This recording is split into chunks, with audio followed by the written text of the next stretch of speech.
10th class. Now we are going to start the revision of AP Arithmetic Progression, chapter number 5. Okay. So let us see the question number 1 and what is asked in the question number 1. What is the common difference of the 4 terms in an AP? कोई 4 terms हैं, उनका वो AP में है और उनका हमें common difference निकालना है such that the ratio of the product the first and fourth term, ये फर्स्ट एंड फोर्थ टर्म का प्रोडक्ट और सेकंड एंड थर्ड टर्म का प्रोडक्ट, उनकी रेशियो हमें 2/3 गिवन है and the sum of all 4 terms is, अगर इन चारों को जोड़ें तो उनका सम हमें दिया हुआ है 20। ओके बेटा, तो हमें ये कहता है कि find the common difference of such terms.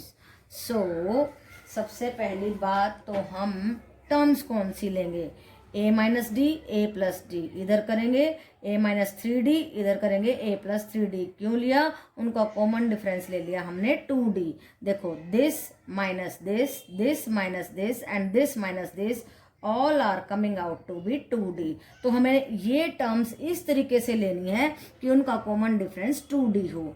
Okay बेटा, ये हमने लेट किए हैं, let the terms be. Okay, so अब हमें गिवन क्या है, फर्स्ट एंड फोर्थ का product and second and third का प्रोडक्ट, उनका रेशियो दिया है 2/3।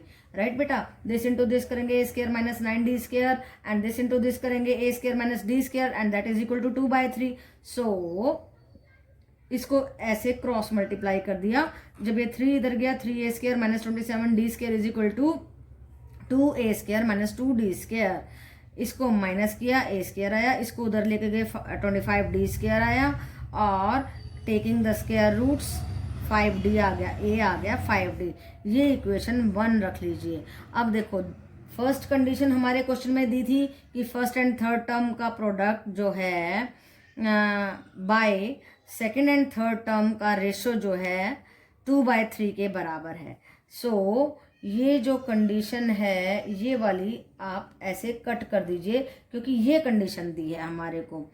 अगर इसका और इसका प्रोडक्ट करें और इसका और इसका प्रोडक्ट करें, हाँ इसमें कोमा भी लगा सकते हैं आप, दिस लाइक दैट, इस तरीके से कोमा लगा सकते हैं, तो हमें ये कट करने की जरूरत नहीं पड़ेगी, इसको राइट लगा देते हैं, हम कोमा लगा देते हैं। ओके बेटा, तो इसका प्रोडक्ट निकाला ये आया, इसका प्रोडक्ट निकाला ये आया। Now have the sum of 4 terms.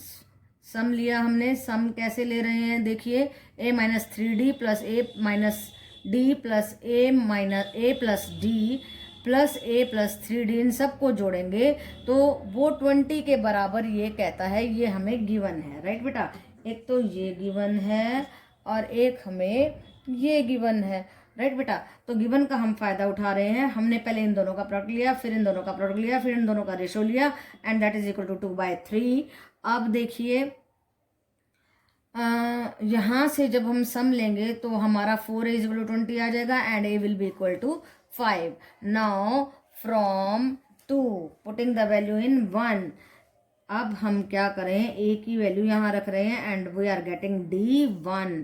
अब इस d1 को हम इसमें रख देंगे जो कॉमन डिफरेंस हमने लिया था, तो हमारा कॉमन डिफरेंस आया 2। ओके बेटा, तो इस क्वेश्चन में कुछ ज़्यादा नहीं है, सबसे ज़्यादा समझने की बात है कि हमें टर्म्स किस तरीके से लेनी है। तो टर्म्स का ध्यान रखिए कि हमें किस तरीके से लेनी है, इसको आपको बिल्कुल ध्यान रखना होगा कि हमें a minus 3d a minus d a plus d a plus 3d जिसका कॉमन डिफरेंस 2d आता है, ऐसी 4 टर्म्स लेनी होगी। बस इतना समझते ही आपको गिवन लगाना है और गिवन, दोनों गिवन की मदद से आप a एंड d को फाइंड आउट कर सकते हैं। ओके बेटा, 10th class, now let us see a very important question, that is question number 2।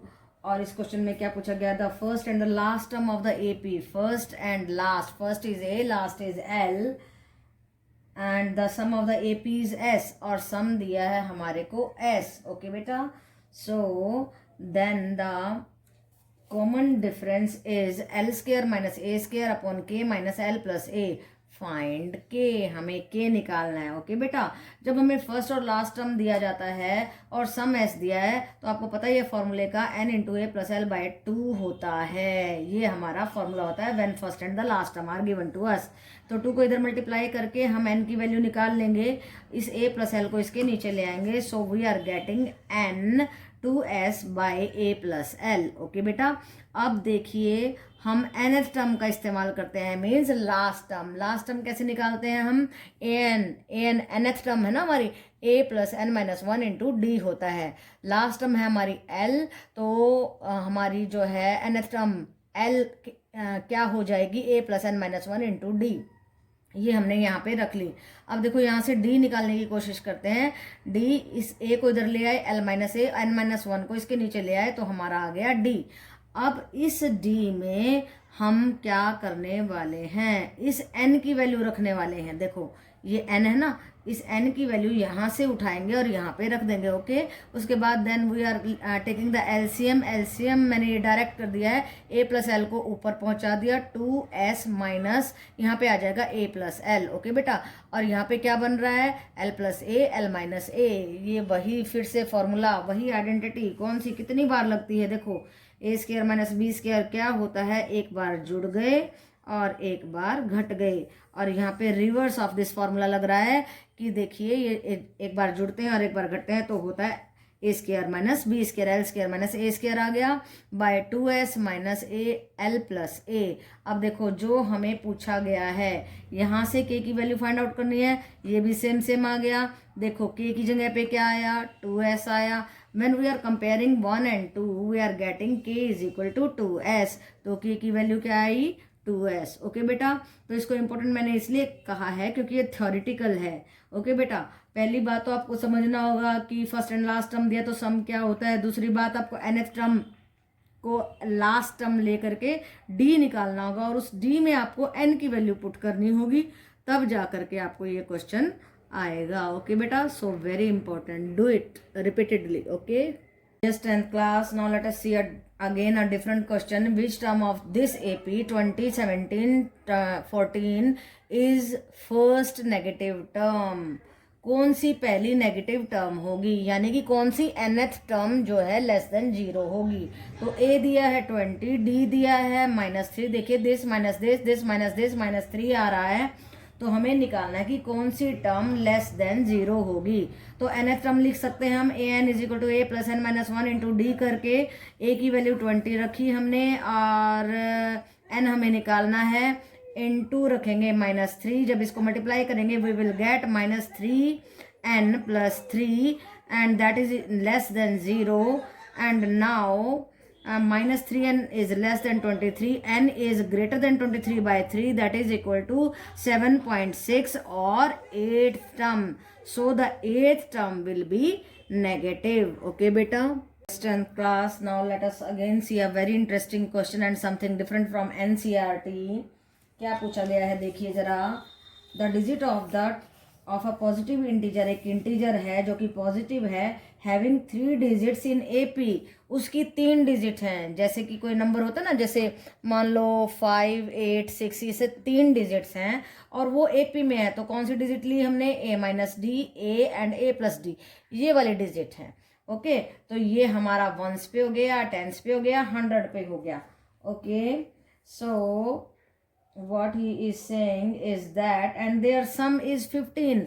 अगर इन तीनों डिजिट को जोड़ दिया जाए, देखो यहाँ पे किया है, उनका सम जो है हमारा सम इज 15। ये बात दी गई है हमें, एक ये बात दी गई है हमें। Okay, then what we are going to do, and the number obtained by reversing the digit is 594 less than the original number. तो पहले तो हम वो नंबर निकालते हैं। देखो ये 100 प्लेस पे था इसलिए 100 से मल्टीप्लाई कर दिया, फिर 10th प्लेस पे था, इसको 10 से किया और इसको ऐसे ही लिख दिया, and we are getting the number. इसको सॉल्व करेंगे, 100a plus 10a plus a 111a plus 99d, ये नंबर बना हमारा। और जब इनकी डिजिट्स को रिवर्स किया, इसको किया हमने 100th प्लेस पे, ये था हमारा 100 पे था ना, तो हमने रिवर्स कर दिया, इसको कर दिया 100 पे, फिर इसको 10 पे और इसको कर दिया 1s पे। जब रिवर्स किया we are getting 11A minus 99D, plus और माइनस का फर्क आ रहा है। तो फिर जो ओरिजिनल नंबर था उसमें से इसको घटाते हैं अगर हम, then we are getting the difference 594। ये हमें गिवन है, ये भी गिवन है, ये भी हमें गिवन है, दो बातें गिवन है। ओके, जब सम से तो हमें a निकल जाएगा, a इक्वल टू 5 आएगा, सभी को जोड़ देंगे, 3a is equal to 15 and a will be 5। जब इनका करेंगे तो d निकल जाएगा, राइट बेटा। 198d इज इक्वल टू 594, इससे कट करेंगे वी विल गेट 3। तो a आ गया है हमारा 5, d आ गया है हमारा 3। अब देखो नंबर क्या था हमारा, a प्लस डी था हमारा 100 प्लेस पे, 100, ये 10th पे, ये 1s पे। तो वैसे ही कर लीजिए, a प्लस डी करेंगे, 5 प्लस 3 8 आ गया, a को लिखा हमने 5, a माइनस डी, 5 माइनस 3 2 आ गया। तो नंबर क्या बना, नंबर इज 852। ओके बेटा, तो ये है हमारा आंसर। बहुत इंटरेस्टिंग क्वेश्चन है, थोड़ा सा ध्यान से समझने की जरूरत है। पहली बात तो जो है एपी लीजिए, फिर आप ध्यान रखो कि आपने 100 प्लेस पे कौन सा लिया है, राइट। देखो 1s 10s 100, 1s 10s 100, ये 1s पे रखा, 10s पे ये था इसलिए 10 से मल्टीप्लाई किया, फिर 100 से किया। ओके, ऐसे ही जब हम इनको रिवर्स कर देंगे, ये 1s 10s 100 था, 1s 10s 100, अब ये कर दिया हमने 1s 10s 100। तो ये देखो 1s 10s 100 था, अब ये क्या कर दिया 1s 10s 100, 1s पे a प्लस डी आ गया, फिर 10s पे ये आया, फिर ये 100th प्लेस पे, फिर दोनों नंबर को लिया, दोनों का डिफरेंस 594 के बराबर किया, सम में 15 दिया था। तो इजी क्वेश्चन है बेटा, लेकिन घबराने की जरूरत नहीं है। अगर आप घबराएंगे तो थोड़ा सा मुश्किल लगेगा, अदरवाइज कुछ भी नहीं इस क्वेश्चन में, थोड़ा सा डिफरेंट है, इंटरेस्टिंग है और एग्जाम में आने के लायक है। ओके बेटा, सो इम्पोर्टेंट भी आप लगा लीजिए। Okay, yes 10th class, now let us see again an important question.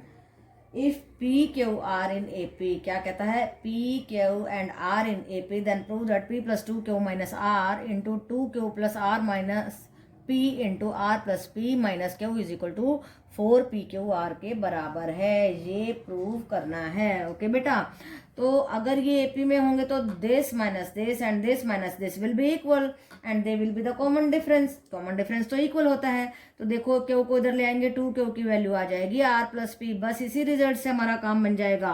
अब हम LHS उठा लेते हैं, LHS हमने ये लिख दी है, देखो अब 2q की वैल्यू, ये 2q है, ये 2q है, उसकी वैल्यू रख दी हमने r प्लस पी, यहाँ भी r प्लस पी रखा और यहाँ पे r प्लस पी की वैल्यू 2q रख दी।